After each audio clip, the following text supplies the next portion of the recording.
ராவணா பார்வையாளர்கள், தமிழ் உறவுகள் மற்றும் ராவணா நல விரும்பிகளுக்கு வணக்கம். உங்களுடைய தொடர்ந்த பேராதரவுக்கு நன்றி.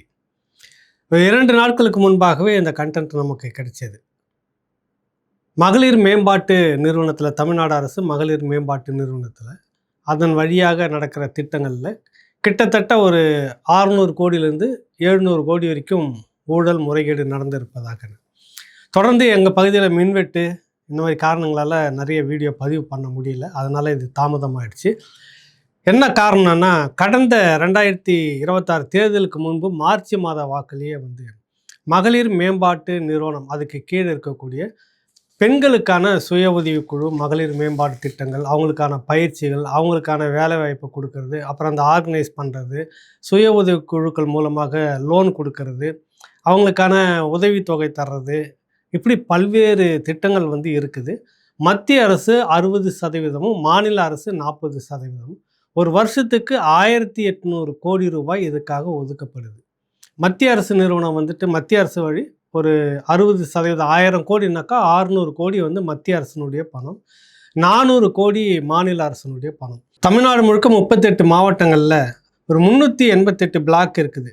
12,560 பஞ்சாயத்துங்க, இல்லை பேரூராட்சி, இப்படி எல்லாமே கலந்து வரும். இந்த பிளாக் 388 பிளாக்கில் மார்ச் மாத வாக்குலேயே ஒரு அதிகாரிகிட்டேருந்து இந்த மாதிரி வருது. இப்போ ஒரு மாவட்டத்துலேயும் இந்த மகளிர் மேம்பாட்டு நிறுவனம் இருக்குல்ல, அதில் ஒரு திட்ட அலுவலர்னு ஒருத்தர் இருப்பார். வேறு வேறு டிபார்ட்மெண்ட்லேருந்து இதுக்குள்ளே வருவாங்க. 90-95% வரைக்கும் இதில் ஒரு தன்னார்வலர்களாகவும், அப்புறம் இந்த ஒப்பந்த அடிப்படையில் வேலை செய்கிறவங்க தான் இருப்பாங்க. ஒரு 5-10% வேறு வேறு டிபார்ட்மெண்ட்லேருந்து இதுக்கு வேலை செய்வாங்க. இப்போ எல்லா மாவட்டத்திலுமே திட்ட அலுவலர்னு ஒருத்தர் இருப்பாங்க. அவங்களுக்கு கீழே அரசு அலுவலர்கள் கொஞ்சம் பேர் இருந்துகிட்டு இருப்பாங்க. இவங்க தான் இந்த ஃபண்டெல்லாம் பிரித்து கொடுக்கறது, போகிறது வர்றது எல்லாமே பஞ்சாயத்து அளவில் ஒரு வட்டாரம், பகுதி, இப்படி எல்லாமே நடந்துக்கிட்டு இருக்குது. ஊழல், முறைகேடு நடப்பதாக தகவல் வருது. அந்த அடிப்படையில் அதுக்கு இருந்த ஹாஜிவனா, அந்த மகளிர் மேம்பாட்டு நிறுவனத்தினுடைய இயக்குனராக, மேலாண் இயக்குனராக இருந்தவங்க ஹாஜிவனா ஐஏஎஸ் அவங்க என்ன பண்ணுறாங்க, உடனடியாக இன்னொரு ஐஏஎஸ் அதிகாரி வெங்கடேஷ்ன்ற தலைமையில் ஒரு தணிக்கை குழுவை போட்டு ஏற்பாடு பண்ணுறாங்க. இந்த குழுவெல்லாம் போயிட்டு எல்லா இடத்துலையும் விசாரிக்குது. இது வரைக்கும் ஒரு 200 தான் விசாரிச்சிருக்காங்க. 200 பிளாக்குகள் தான் விசாரிச்சிருக்காங்க. இன்னும் ஒரு 180க்கு மேலே இருக்குது. இது வரைக்கும் ஆதாரபூர்வமாக கிடைச்சிருக்கிற ஊழல் பணம் மட்டுமே கிட்டத்தட்ட 200 கோடி, 180லேருந்து 200 கோடி. பொதுவாக இன்னும் மற்ற எல்லா இடங்களும் சேர்ந்து பார்த்தீங்கன்னா ஒரு 600 கோடிக்கு மேலே இருக்குது. இன்னும் நெருக்கி பார்த்தீங்கன்னாக்கா ஒரு 700 கோடி, 750 கோடி. அதாவது 4ல் 3 பங்கு இதில் ஊழல், முறைகேடு நடந்திருக்குது. மீதி ஒரு பங்கு தான். 1000 கோடினாக்கா ஒரு 700 கோடி கிட்ட ஊழல், முறைகேடுன்னு வாரி இறைச்சிருக்கிறாங்க. மீதி தான் பெண்களுக்கு போய் சேர்ந்துருக்குது. என்ன மாதிரி ஊழல் அப்படி நடந்திருக்காங்கன்னா, விதவிதமான ஊழல். இதில் 90% கரெக்டட் யாருன்னா பெண்கள் தான். 10% அங்கங்கே இருக்கக்கூடிய திட்ட அலுவலர், வட்டார அலுவலர், இப்படின்னு இருக்கக்கூடியவங்க 10% பேர். என்னன்னா, காரு, பெட்ரோல் பங்க் நடத்துகிறவங்க, நகைக்கடை வச்சுருக்கிறவங்க, இன்னும் வசதி வாய்ப்பாக இருந்துட்டு இருக்கிறவங்க, மிகப்பெரிய அளவில் ஃபைனான்ஸ் நடத்திட்டு இருக்கிறவங்க, இப்படியாக இருக்கக்கூடிய பெண்களும் இந்த மாத உதவித்தொகை வாங்கிட்டு இருக்கிறாங்க. இதில் அவங்களுடைய வங்கி கணக்கெல்லாம் பார்த்தீங்கன்னாக்கா லட்சத்துலேயும் கோடிலையும் டேர்ன் ஓவர் ஆகிருக்குது. ஆனால் அவங்க உதவித்தொகை வாங்கிட்டு இருக்கிறாங்க. இப்படி ஒரு பிரிவு தனியாக இருக்குது. உண்மையிலேயே வறுமையில் இருந்து ஒரு 2.5 லட்ச ரூபா, 3 லட்ச ரூபா அவங்களுடைய ஆண்டுக்கான வருவாயின்னு இருக்கக்கூடிய அந்த பெண்களுக்கான திட்டங்கள் எதனா போய் சேர்ந்துருக்குன்னா அந்த பக்கம் போய் சேரவும் இல்லை, உதவித்தொகை பலரும் வாங்கவும் இல்லை.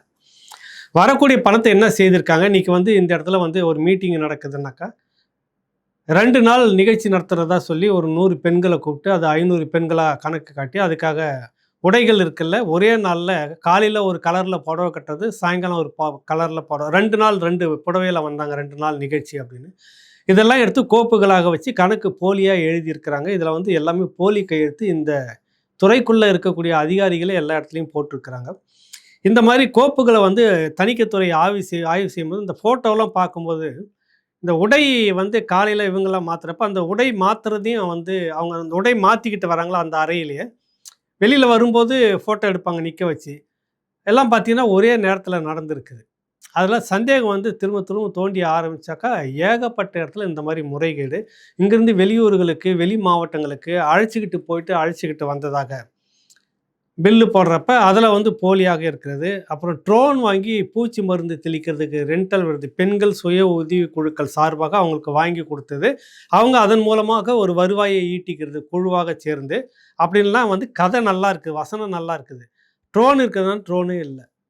அந்த ட்ரோன் ஓடிக்கிட்டு இருந்ததாகவும், பூச்சி மருந்து தெளிச்சுக்கிட்டு இருந்ததாகவும், அதுக்கான வருவாய் வந்துகிட்டு இருந்ததாகவும், அப்புறம் ரிப்பேர் நடந்து போச்சு. அது ரிப்பேருக்கு குடுத்ததாகவும், அப்புறம் நிரந்தரமாக ரிப்பேர் அது செயல்படுத்த முடியலன்னு கணக்கு க்ளோஸ் பண்ணதெல்லாம் இருக்குது. அப்புறம் வந்து டிராக்டர் வாங்கி அதில வந்து வாடகைக்கு விட்டு, அதன் மூலமா ஒரு குழு இப்படின்னு ஒரு ஸ்கீம்லாம் போட்டு குடுத்துருக்குறாங்க. டிராக்டர் இருக்குது, படத்தில இருக்குது, ஆவணங்கள்ல இருக்குது. எங்க உண்மையிலேயே இருக்குதுன்னு தேடி பார்த்தா இல்ல. இடையில என்னன்னா, அந்த டிராக்டர் ஓடிட்டு இருந்தது. அதுக்கு ஒரு வருவாய் வந்துகிட்டு இருந்தது. அப்புறம் அத ரிப்பேர் பண்றதுக்கான செலவுன்னு கணக்கு போட்டு எடுத்தது.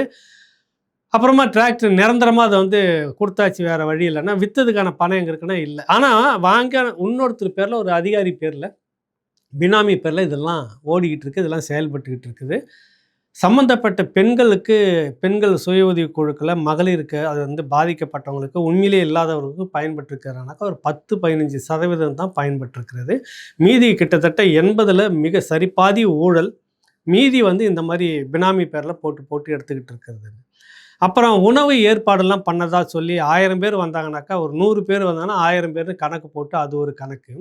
ட்ரெயின்ல ஒரு இடத்துக்கு கூட்டிட்டு போயிட்டு திரும்ப அழைச்சுக்கிட்டு வந்ததாக சொல்லி அதுக்கான போக்குவரத்துன்னு பார்த்தோன்னா, ட்ரெயின் டிக்கெட்டே போலி டிக்கெட். இப்படி வந்து கணக்கு நெறைய இருக்கு. வாகனம் ஏற்பாடு செய்துட்டு போயிட்டு வந்ததா சொல்லி ஒரு கணக்கு. இப்படி நெறைய ஊழல் முறைகேடு இதில வந்து நடந்திருக்குது.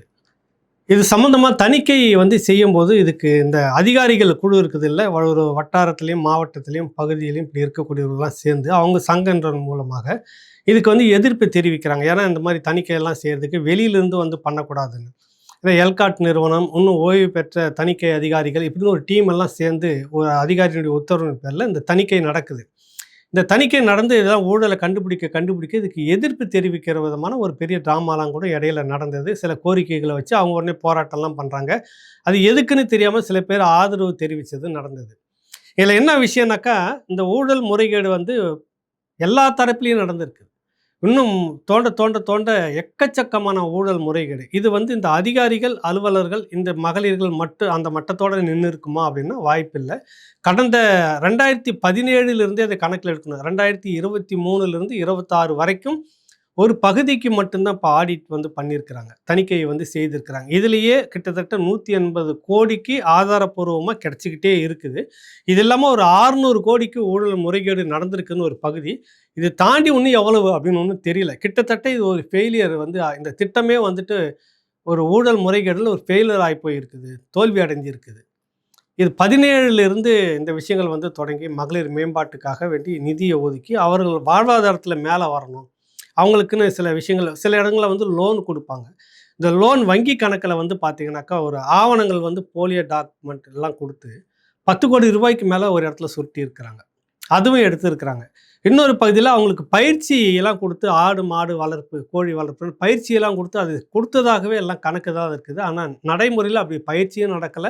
அப்படியான இதுவும் வாங்கி குடுத்ததாவும் தெரியல. இப்படி பார்த்தீங்கன்னா, பல்க்கா கொத்து கொத்தா அங்கங்க 3,00,00,000, 4,00,00,000, 2,00,00,000ன்னு சொல்லிட்டு. மயிலாடுதுறையில அந்த திட்ட அலுவலராக அது மாரி வேலைய செஞ்சுட்டு ப்ராஜெக்ட் அதாவது கோ கோஆர்டினேட்டர்ன்னு சொல்லுவாங்க. ஒருங்கிணைப்பாளர். அந்த அம்மா விமலான்னு ஒருத்தர் இருக்கிறாங்க. அவங்க கண்டுபிடிச்சுட்டு அவங்க பேர்ல இருக்க பார்த்தீங்கன்னா, அவங்க மகள் பேர்ல வந்து கிட்டத்தட்ட ரூ. 10,00,00,000 வந்து எடுத்திருக்கிறாங்க. இப்படி இந்த ஸ்கீமுக்குள்ள இருக்கிற அதிகாரிகள் மட்டத்தில வந்து பார்த்தீங்கன்னா, ஒவ்வொருத்தருக்கும் கோடி கணக்கில இருக்கு, லட்சக்கணக்கில வந்து பேங்க் அக்கவுண்ட் ட்ரான்ஸ்ஃபர் ஆயிருக்கு. அவங்களுடைய பினாமி பேர்ல இப்படி எல்லாமா. இது வந்து எப்படி வந்து வருமான வரித்துறை எப்படி கோட்ட விட்டது? இங்க ஒரு ஒரு முறையும் வந்துட்டு தணிக்கை பண்ணுவாங்க. இவங்க எப்படி கோட்ட விட்டாங்க? அரசு ஊழியர்கள் அப்படின்னு உள்ள வந்துட்டாவே ஒரு பகுதி வந்துட்டாங்கனாக்கா, அவங்களுடைய கணக்கு வழக்கெல்லாம் அப்பப்போ வருஷம் வருஷம் ஆடிட்டிங்ல போயிருக்கும். அங்க இங்க கோட்ட விட்டாங்க. இப்படியெல்லாம் பார்த்தீங்கன்னாக்கா, எல்லாமே மர்மமா இருக்குது. எங்கேயோ ஒரு இடத்துல வந்து பிடிச்சிருப்பேன். சர்வ சாதாரணமா ஒரு விஷயங்கள்னா கூட வங்கியில ஒரு இதுவாச்சுன்னா, உடனே நமக்கெல்லாம் ஒரு தகவல் வருது. இதுக்கான இந்த தொகை ஒரு $31 யாரையோ வந்து அனுப்பியிருந்தாரு. யாருன்னே தெரியல. இவர் யார் என்று தெரியுமான்னு எனக்கு ஒரு நோட்டீஸ் வருது. ஐயா யாருன்னு தெரியல. நீங்க திருப்பி அனுப்பிச்சிருங்க, விட்டுடுங்க அப்படின்றதெல்லாம் நம்ம பதில் அனுப்பியிருக்கிறோம். இப்படி நெறைய பேருக்கு நடந்திருக்குது. ஆனால் இங்க அரசு ஊழியர்களுக்கு எந்த விதத்தில வந்து இவ்வளோ திடீர்னு பணம் வந்திருக்குது. 10,00,00,000, 3,00,00,000 அவங்கவங்க எடுத்திருக்காங்க. இவங்க ஒரு அரசு ஊழியர். இவங்களுக்கான மாத வருமானம் எவ்வளவு? ஆனால் பார்த்தீங்கன்னாக்கா எல்லாம் வச்சுக்கிட்டு இருக்கிறாங்க. இன்னும் வந்து பார்த்தீங்கன்னா, ஒரு பெண்கள் வந்து பார்த்தீங்கன்னாக்கா, பெட்ரோல் பங்க் நடத்திட்டு இருக்கிறாங்க. நகைக்கடை வச்சுருக்காங்க ஏற்கனவே சொன்ன மாரி. வண்டி வசதி, வாகனம்லாம் நல்லா இருக்கு. நல்லா மாடி வீடுலாம் இருக்குது. அவங்களுடைய வங்கி கணக்கு வழக்கெல்லாம் பார்த்தீங்கன்னாக்கா, மகளிர் சுய உதவி குழுவுக்கான நிதியும் அதுக்குள்ள வருது. அவங்களுக்கான பண போக்குவரத்தும் அதிகமா இருக்குது. இதெல்லாம் எப்படின்னு பல்வேறு விஷயங்கள் இதுக்குள்ள ஓடியிருக்கு. இதில அரசியல்வாதிகள் இதுவரைக்கும் பேர் அடிபடல. அதான் ஒரு பெரிய விஷயமா இருக்குது. இங்க தான் நம்ம வந்து விஷயங்கள பேசுறோம். அதிகாரிகள் மட்டத்திலே இந்த ஊழல் முடிஞ்சு போயிருப்பதற்கான வாய்ப்பு 100க்கு 100 இருக்க இல்ல. ஏன்னா, அந்தந்த இடத்துலயுமே பஞ்சாயத்திலிருந்து மாவட்டம், ஒன்றியம் வரைக்கும் கட்சி உள்ளாட்சி அமைப்பு நிர்வாகிகள் உள்ள இருப்பாங்க. அவங்களுக்கு தெரியாம இதெல்லாம் நடக்க வாய்ப்பே இல்ல. அவங்களுக்கு இதில ஒரு பெரிய பங்கு இருக்குது. அது அந்த மாவட்ட பிரதிநிதிகள்னு கட்சி சார்பாக இருக்கக்கூடியவர்கள். 17லேருந்து கணக்கு பார்த்தீங்கன்னாக்கா, உங்களுக்கு அதிமுகவிலயும் அந்த மாரி இருக்க வாய்ப்பு இருக்குது. திமுகவில 100க்கு 100 சம்மந்தப்பட்டிருக்க வாய்ப்பு இருக்குது. 600 கோடி ஊழல் அப்படின்னு சொன்னீங்கன்னாக்கா, கிட்டத்தட்ட அதில ஒரு பகுதி வந்து அரசியல் தலைவர்களுக்கு போய் சேர்ந்திருக்கும். இப்ப இதெல்லாம் ஊத்தி மூடுறதுக்கான இன்னொரு வேலையும் நடக்குது. ஏன்னா எல்லாமே பார்த்தீங்கன்னாக்கா, அதிகாரிகள் மட்டத்தில வேற வேற டிபார்ட்மெண்ட்லேருந்து துறைக்கு வந்து செய்வாங்க. மகளிர் மேம்பாட்டு நிறுவனத்தில வந்து வேலை செய்வாங்க. இதில வந்து வேலை செய்யும்போது பார்க்குறப்ப, இவங்க எல்லாம் மாட்றாங்க. இது எப்படியாவது நம்ம அரசு ஊழியர்களாச்சே, ஒண்ணுக்கு ஒண்ணு காப்பாத்தணும் அப்படின்ற மாரி தணிக்கை வந்து நடக்காத அளவுக்கும், இல்லன்னா மறுதணிக்கை பண்ணணுன்ற அளவுக்கு எல்லாம் பேசி ஒரு குழப்பி, இது எப்படியாவது முடிச்சு வச்சிடலாம் அப்படின்னு ஒரு வேலை நடந்துகிட்டு இருக்குது. விஜய் அரசு மக்கள் பணத்தை தொட்டால் விடமாட்டேன், தொட்டவங்களையும் விடமாட்டேன்னு வசனம் பேசியிருக்கிறார் விஜய். இப்ப ஓரளவுக்கு வேகம் எடுக்கிறது அப்படின்னு சொல்ல வராங்க. அதனால தான் செய்தி வெளியே வந்திருக்கிறது.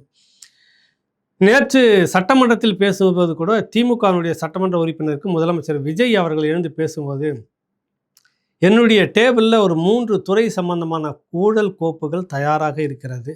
அது எப்ப கட்டாயம் திறப்பேன், எப்போ திறப்பேன், எப்படி திறப்பேன் அப்படின்றது தெரியாது. ஆனா கட்டாயம் நடவடிக்கை உண்டு அப்படின்னு சொல்லியிருந்தாரு. அதில இது ஒரு பகுதி. இப்படி மக்கள் வரி பணத்தை கொள்ளையடிச்சுட்டு இது கிட்டத்தட்ட பார்த்தீங்கன்னா, இந்த ஸ்கீம் வந்ததுலேருந்து பார்த்தீங்கன்னா, ஆண்டுக்கு ஒரு 1800 கோடி அப்படின்னு பார்த்தீங்கன்னா, இன்னைக்கு கிராமப்புறங்களுக்குள்ள பெண்கள் ஓரளவுக்கு இதிலே முன்னேறி சொந்த கால்ல நிக்கிற அளவுக்கு வந்திருப்பாங்க. நெறைய திட்டங்கள் அவங்க கிட்ட போய் சேர்ந்திருக்கணும்.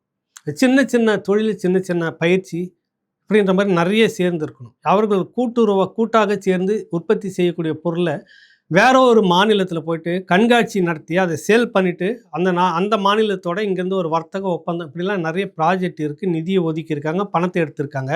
ஆனா உண்மையிலே அப்படி ஒண்ணும் நடக்கவே இல்ல. அசாம் போயிட்டு வந்ததா சொல்றாங்க. மற்ற மாநிலங்களுக்கு போயிட்டு வந்ததா கணக்கு காட்டுறாங்க. அதனுடைய ரிசல்ட் என்னன்னு பார்த்தா இல்ல. தணிக்கையில வந்து எல்லாம் பார்த்தா துண்டு துண்டா, துண்டு துண்டா இருக்குது. எல்லாமே சுருட்டி, சுருட்டி, சுருட்டி எடுத்தது. இப்போ முதல்வர் விஜய் அவர்கள் இதன் மூலமாக ஒரு ஆண்டுக்கு 1800 கோடி உண்மையிலேயே இந்த பெண்களுக்கு கிராம அளவுல இருக்கக்கூடிய பெண்கள், மகளிர் சுய உதவி குழுக்களுக்கோ, இல்ல மத்தல இருக்கிற பெண்களுக்கோ பாதிக்கப்பட்ட அதாவது ஓரளவுக்கு வசதி வாய்ப்பு இல்லாமல், வேற வருமானம் இல்லாம மகளிருக்கெல்லாம் தேர்ந்தெடுத்து அவங்களுக்கு ஒரு சிறு கடன குடுத்து ஒரு ஆடு, மாடு, கோழி வளர்ப்புன்ற மாரிலாம் செய்றது. வேற வேற தொழில்கள் செய்வதற்கெல்லாம் இந்த ஸ்கீம்ல இருக்குது. இதெல்லாம் உண்மையிலேயே பார்த்து செய்ததுனாக்கா, இந்த அரசு இன்னொரு 5 வருஷத்துல இந்த பெண்களுக்கான முன்னேற்றம்ன்றது மிகப்பெரிய அளவுல இருக்கும்.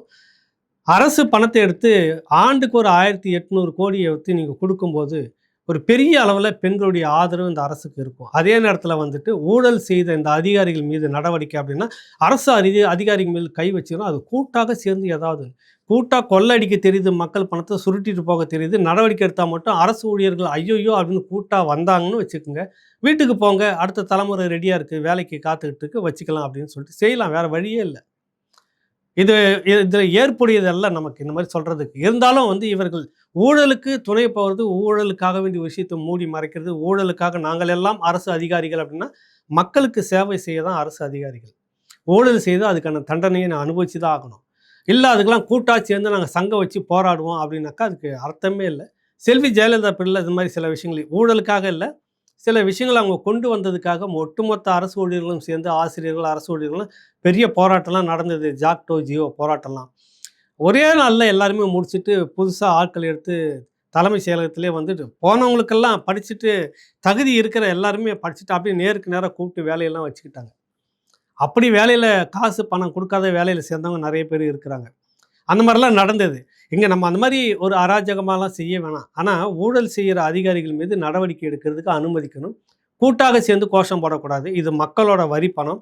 மக்கள் வரி பணத்தை தான் அரசு, மத்திய மாநில அரசு வந்து ஒதுக்கி இந்த பெண்களுடைய மேம்பாட்டுக்கு, வளர்ச்சிக்கு அப்படின்னு கொடுக்குது. பெண்கள் இன்னும் கீழ் நிலையிலேயே இருந்துட்டு இருக்கிறாங்க. இவர்களை எப்படியாவது முன்னேறிட்டோம்னா அந்த குடும்பம் வந்து வலுவானதாக இருக்கும். ஆண்கள கூட இது இல்ல. நீங்க பெண்கள் கிட்ட ஒரு பொருளாதாரம் இருந்துச்சுன்னா, அவங்க கிட்ட படிப்பு, வேலை இல்ல வேற ஏதோ தொழில், வேலை, வருமானம் அப்படி இருந்துச்சுன்னா, அந்த குடும்பம் வந்து ரொம்ப வலுவானதா நிக்கும் எதிர்காலத்துல. கல்வியில வந்து சிறந்த அளவுக்கு ஒரு சமூகத்த அவங்க கொண்டுட்டு வந்துருவாங்க அப்படின்னு பல்வேறு திட்டங்கள போட்டது அது கொண்டு வந்தது. இந்த திட்டத்திலேயே எவ்வளோ ஊழல் முறைகேடு 600 கோடிக்கு மேல இதுல ஊழல் அப்படின்றது வெளிப்படையா தெரியுது. உண்மையிலேயே அதிகமாக இருக்கும். ஏன்னா இது முழுக்க முழுக்க பரவலாக பல இடத்துல வந்து நடக்கல. பேருக்கு ஒப்புக்கு சப்பா நடந்திருக்குது. முழுக்க முழுக்க பணத்தை சுருட்டி இருக்கிறாங்க. அரசியல்வாதிக்கும் இதுல தொடர்பு. அதுதான் விஜய் அவர்களுக்கு நம்ம சொல்ல வேண்டியது என்னன்னா, அதிகாரிகளோட மட்டும் நிறுத்திடாதீங்க. இதுல அரசியல்வாதிகளுடைய தொடர்பும் இருக்குது. கடந்த 5 ஆண்டுகள் அதற்கு முன்பாக இருந்த 2017லிருந்து 21 வரைக்கும் இருந்த அதிமுக ஆட்சியில யார் யார் இருந்தாங்க? யார் மேலயும் தயவு தாட்சியில்லாம ஒரு வழக்கு பதிவு செய்யுங்க. இதுல ஒரு மறு விசாரணைக்கு வெளிப்படையாக உத்தரவிடுங்கள். உண்மையிலே எவ்வளவு செலவானது, எவ்வளவு ஊழல் முறைகேடு அப்படின்றத மக்களுக்கு தெரிவிக்கணும் வெளிப்படையாக. இது சம்பந்தமான ஒரு வெள்ள அறிக்கை கூட வேணும்.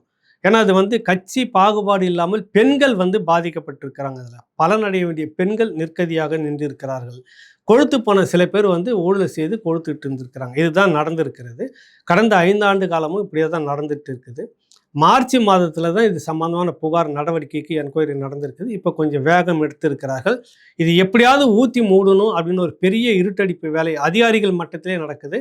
விஜய் அரசு அதற்கு துணை போகக்கூடாது என்பதுதான் ராவண சார்பான ஒரு வேண்டுகோள். மீண்டும் ஒரு நிகழ்ச்சியில உங்களை சந்திப்பேன். நன்றி, வணக்கம்.